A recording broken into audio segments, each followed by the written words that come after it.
So The Binding of Isaac is a really hard game. Like, it's notorious for being such a hard game. So right here, I've comprised of a list of core mechanics that the game has to offer, and I'll be going over different mechanics to help you get more familiar with the game and things to look out for that will help you tremendously in your gameplay. Now, to get started, before you even start playing, you'd want to put charge bars to on, extra hard to normal, and found HUD to on.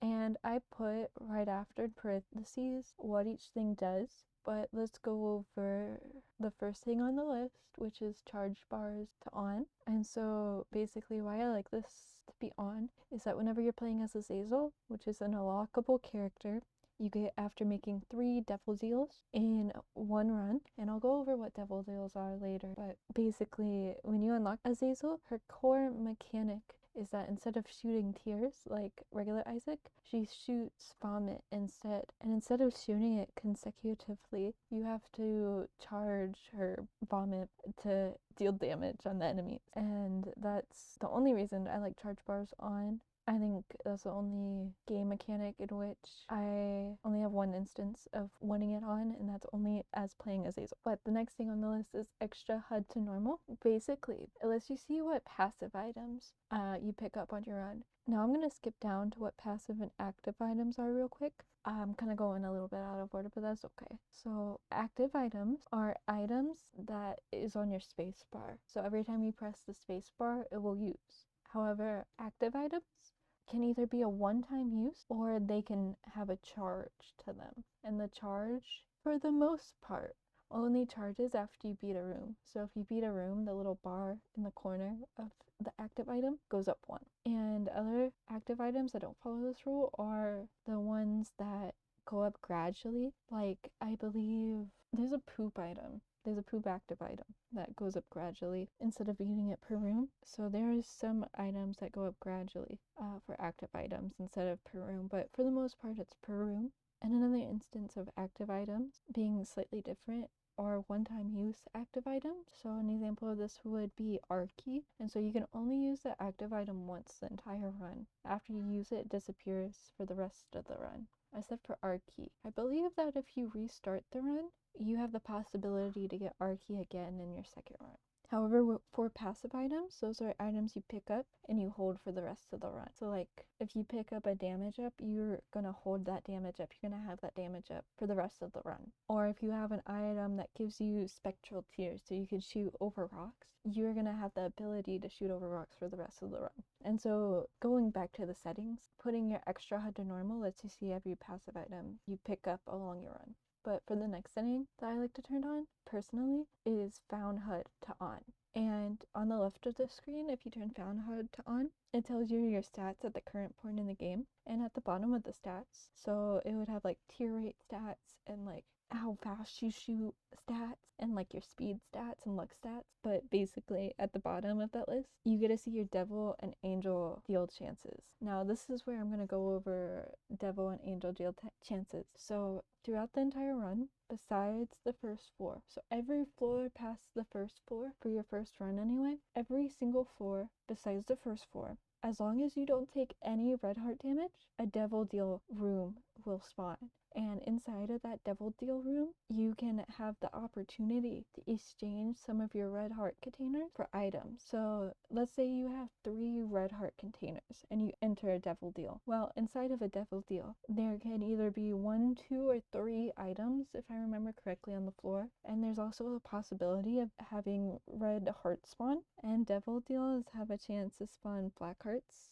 in the room as well, but I'm pretty sure it's a really low chance. And I'll get to what black hearts are later in this list. But basically, in a devil deal, let's say you have 3 red heart containers, no extra hearts, so you only have 3 red hearts. And you enter a devil deal, there's items on the floor that either say 1 heart, 2 heart, or 3 heart. And usually the 3 heart items are like the really good items, like brimstone is 3 hearts, while as something like a familiar, like the rotted baby familiar is is like 1 heart in a devil deal. Like usually the shittier items are 1 hearts, while the really good items are 3 hearts. And like 2 heart items are like in the middle. They're like pretty good devil deals. But every time you pick up an item in that room, it could either be a passive or active item. It removes your red heart containers. So let's say you had 3 hearts, you went into the devil deal, you had the option to pick up an item worth 3 hearts, 3 red hearts. If you were to pick it up, your whole run would be over because you died, because you're exchanging all of your heart for that item.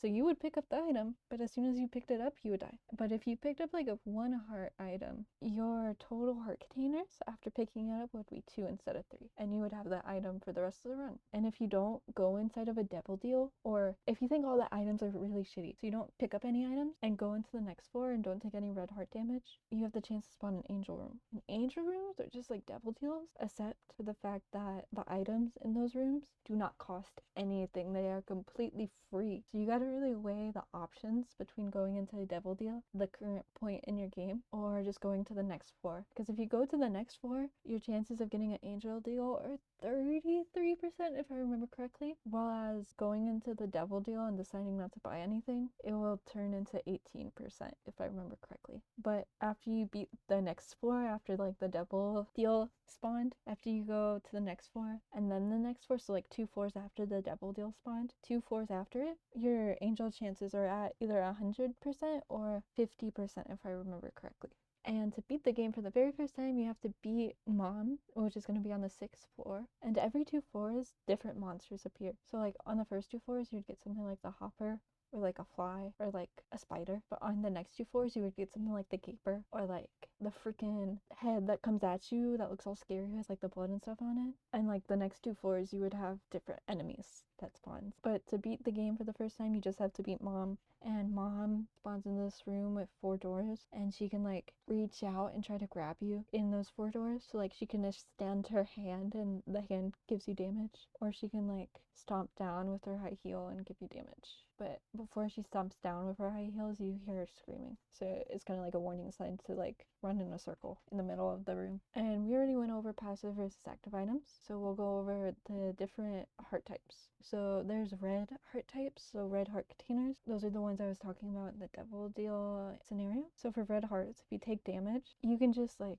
refill your container with like red hearts you find laying on the floor. Red heart containers, just ones you can refill. I think that's the best way I can explain it. However, soul hearts, they're like gray looking hearts.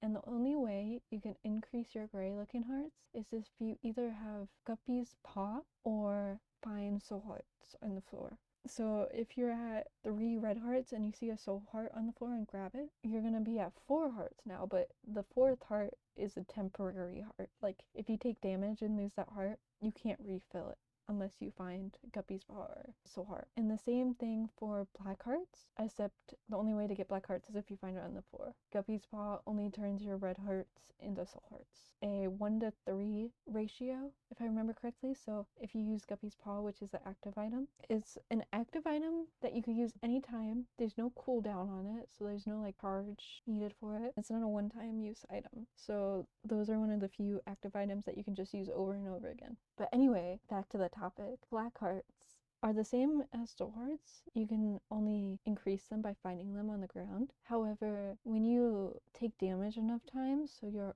black heart runs out, so whenever your black heart runs out, it causes mass enemy damage to every enemy in the room. So let's say you're at 3 red hearts and 1 black heart. If you take 2 hits of damage from an enemy, all the other enemies in the room take damage as well. And the last type of heart that you'll probably see is white hearts. And basically, when you pick it up, that goes onto your red heart containers. So if you have 3 red hearts and 1 soul heart, and you pick up a white heart, you'll have 3 red hearts. However, the last red heart is half white. And basically, if you go to the next floor with the white heart, it increases your red heart counters by 1. But you have to make it to the next floor for it to increase. So it can be kind of tricky if you get a white heart at the very beginning of a floor. Like, you haven't found the boss room or the golden room, but you have a white heart. It could be very tricky to bring it to the next floor. But going on to the next thing, there's different rooms that can spawn. And this is one of the most crucial elements, in my opinion, to the game. So there's normal rooms. So normal rooms have enemies in them. You have the chance to get like a reward after killing them. Then that's just a regular room.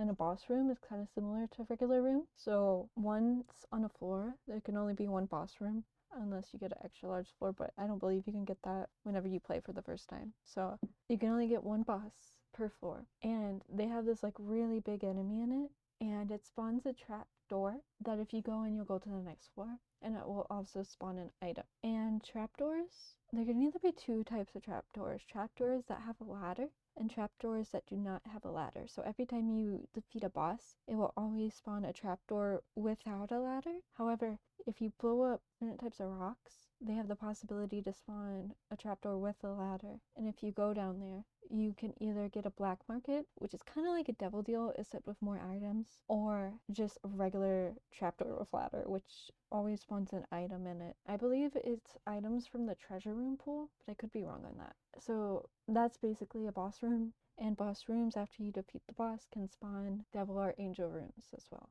The next room, which is my favorite room in the game, treasure rooms. So treasure rooms, they always spawn an item. Could be really good, like Spoonbender or Jacob's Ladder. Those two are amazing, like quality 4 items in my opinion. But they always spawn an item. Sometimes they can spawn enemies in there that you have to defeat before you get the item, but it's not like a boss or anything. But there is a 1 in 0.01 chance of a treasure room spawning no treasure items, and it's just like spawning trinkets and pickups. But that's incredibly rare, so if you got that, I feel sorry for you, like genuinely. But the next type of room that can spawn is a curse room, and the curse room has like spikes in the door. Every time you go in and out of the room, you take damage. So if you go in, you take damage, you come out, you take more damage. So if you go in, go out, you take 1 full heart of damage. Instead of like half a heart, you take 1 full heart of damage. Sometimes curse rooms can have really good stuff. Like sometimes they can have devil items in there, so that's really good. Sometimes they cannot spawn any items. They can just spawn chest. But sometimes the chests have soul hearts, so it would be like hashtag worth it to go in there. But you know, it's up to you if you're willing to risk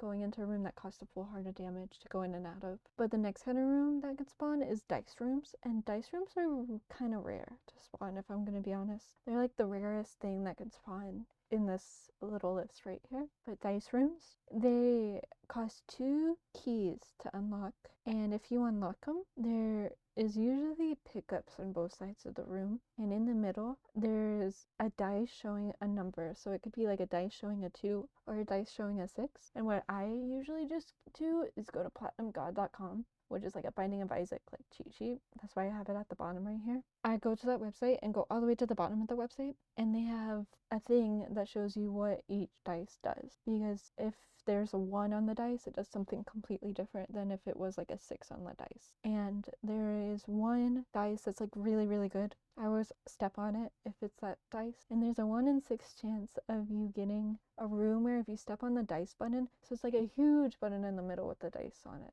If you step on the dice button, it restarts your entire floor. And like, say you got a treasure room and a dice room with that on it. So you go to the treasure room, you get the item. You go in the dice room, you step on it, you restart the whole floor so you could get another treasure room. You could get even more stuff, even more goodies. So I would recommend going to the dice room just because of that one possibility. And dice rooms are similar to chest rooms. So chest rooms cost 2 dice to enter, and there's just chests in there.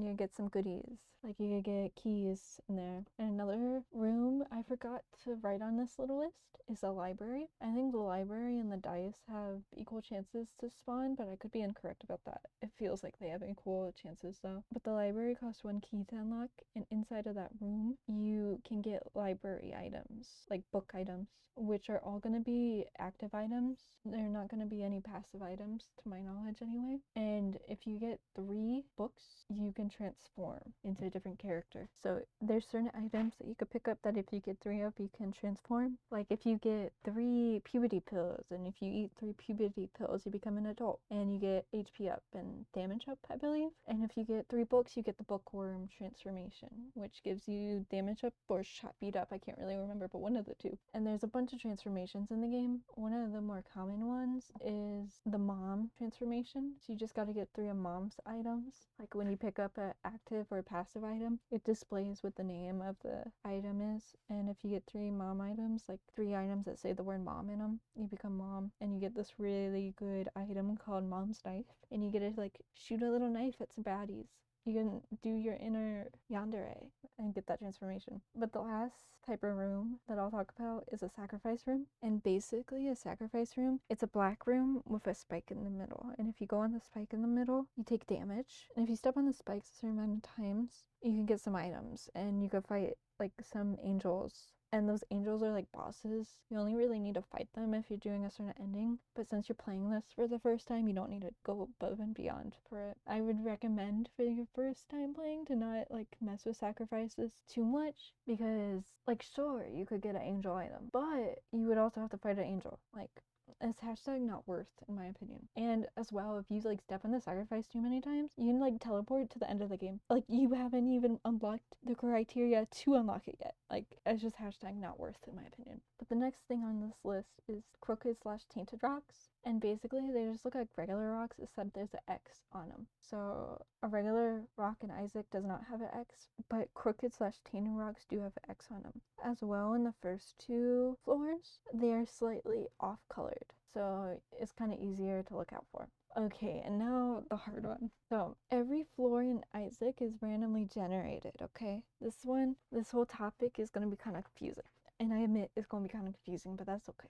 That's okay. So each floor in Isaac is randomly generated, and there's certain criteria to which secret rooms can spawn. So they have to be by 2 adjacent rooms. If there's 3 rooms that go in kind of like an L, backwards L shape, they can be a secret room in the middle of those 2 points of the L. It will be like a square instead of an L if you unlock the secret room. However, the criteria for which the secret rooms to spawn is that it has to be adjacent to rooms, and it cannot spawn if like rocks or poop or fire, like literally anything, is spawned where the middle of a wall is. So if there's like poop spawned in the middle of a wall, you know a secret room cannot be on the other side of that wall, if that makes sense.